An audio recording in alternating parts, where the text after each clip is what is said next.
Görünən odur ki, Sabah asanlıqla çempionluğa təhvil verənə oxşamır. Sözün açığı, Qarabağ qoyaq bir kənara. Qarabağdan başqa büdrədə biləcək potensialda olan hansı klub var? sözün açığı xana olan, burada belə bir məsələ var.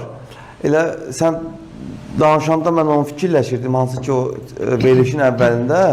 Sabahla bağlı və yaxud da Qarabağla bağlı. Burada bir səninlə məsələdir. O qədər incə o bir xəttin üzərində gedir ki, komandalar. Sənə deyim, itiriləcək bir xal belə öz aralarındakı oyunu çıxmaq şərti ilə. Bu üç üçlü oyun var ha. Onda Sabah qələbə qazansaydı, böyük ehtimalla deyəcəyik ki, məsələ bitmişdi. Bəli. Amma indi Qarabağın bir oyunda ehtiyatı var, bir oyunda ehtiyatı var. Əgər Nefti üzərində qələbə qazansa, səhv eləmirəmsə, xal fərqi 4-ə inir. Yəni cəmi 2 oyundur və unutmayaq ki, əslində bu cəmi 2 oyun deyil, cəmi 1 oyundur. Niyə görə? Çünki bu komandaların bir oyunu daha var. Sabahla. Öz aralarında. Yəni itiriləcək bir xal belə.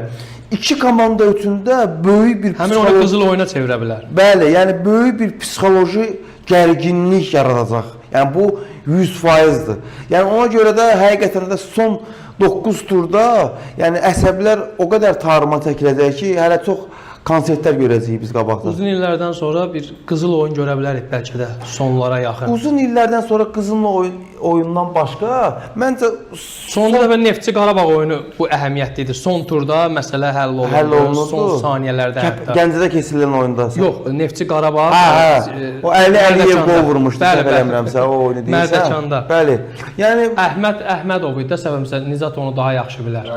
Əhməd Əhmədov, Əliyev hərdən çıxdı. Deməli, məncə bu hal-hazırdakı gördüyümüz çempionat təsəvvür eləyin, bir komandanın birbaşa Qarabağla ciddi şəkildə mübarizə aparması, yəni çempionluq uğrunda mübarizədən gedir də, gətirib ora çıxartdı ki, bəlkə də son 10 ilin ən belə deyək də maraqlı çempionatını izləyirik.